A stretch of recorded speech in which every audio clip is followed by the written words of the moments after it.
ഈശോ മിശിഹായ്ക്ക് സ്തുതിയായിരിക്കട്ടെ. ഞാൻ സന്തോഷ്. ഡിസംബർ മാസത്തിലെ പൊൻപുലരിയിലെ 19-ാം ദിനത്തിൽ കാലിത്തൊഴുത്തിലെ ഉണ്ണിയെ തേടി എന്ന പ്രോഗ്രാമിന്റെ പുതിയ എപ്പിസോഡിലേക്ക് ഏവർക്കും സ്വാഗതം. Christmas tree. ഡിസംബർ മാസത്തിൽ ക്രിസ്മസിനെ വരവേൽക്കുന്നതിന് വേണ്ടി അലങ്കരിച്ച് ക്രിസ്മസ് മരങ്ങൾ ഒരുക്കാറുണ്ട്.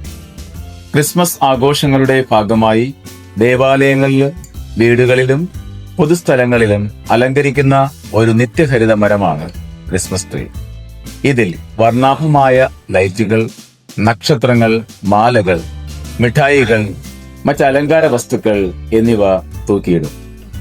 മരത്തിന്റെ മുകളിൽ മാലാഖയെയോ നക്ഷത്രത്തെയോ സ്ഥാപിക്കുന്നത് സാധാരണമാണ്.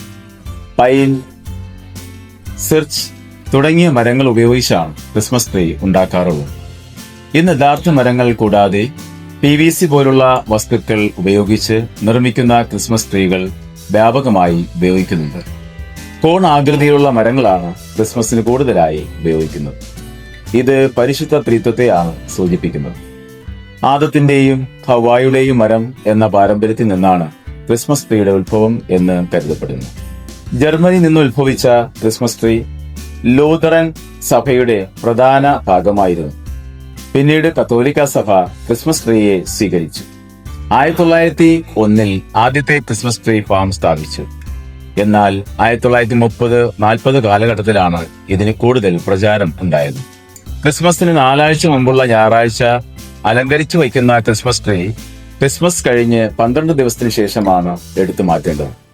മഞ്ഞുകാലത്ത് പോലും തളിർക്കുന്ന ഈ മരം കഠിനമായ സാഹചര്യങ്ങളിലും ജീവനും പ്രതീക്ഷയും നിലനിർത്തുവാൻ കഴിയും എന്നതിനെ ഓർമ്മപ്പെടുത്തുന്നു. ക്രിസ്മസ് ട്രീ സ്നേഹത്തിന്റെയും പ്രത്യാശയുടെയും നിത്യജീവന്റെയും സന്ദേശം നമുക്ക് നൽകുന്നു. ക്രിസ്മസ് ട്രീയെ നാം അലങ്കരിക്കുന്നത് പോലെ ദൈവം നിങ്ങൾ ഓരോരുത്തരുടെയും ജീവിതം സമാധാനവും അനുഗ്രഹങ്ങളും കൊണ്ട് അലങ്കരിക്കട്ടെ എന്ന് ആശംസിച്ചുകൊണ്ട് കാലിത്തൊഴുത്തിലെ ഉണ്ണിയെ തേടി എന്ന പ്രോഗ്രാമിന്റെ മറ്റൊരു എപ്പിസോഡിൽ കാണാം. നന്ദി.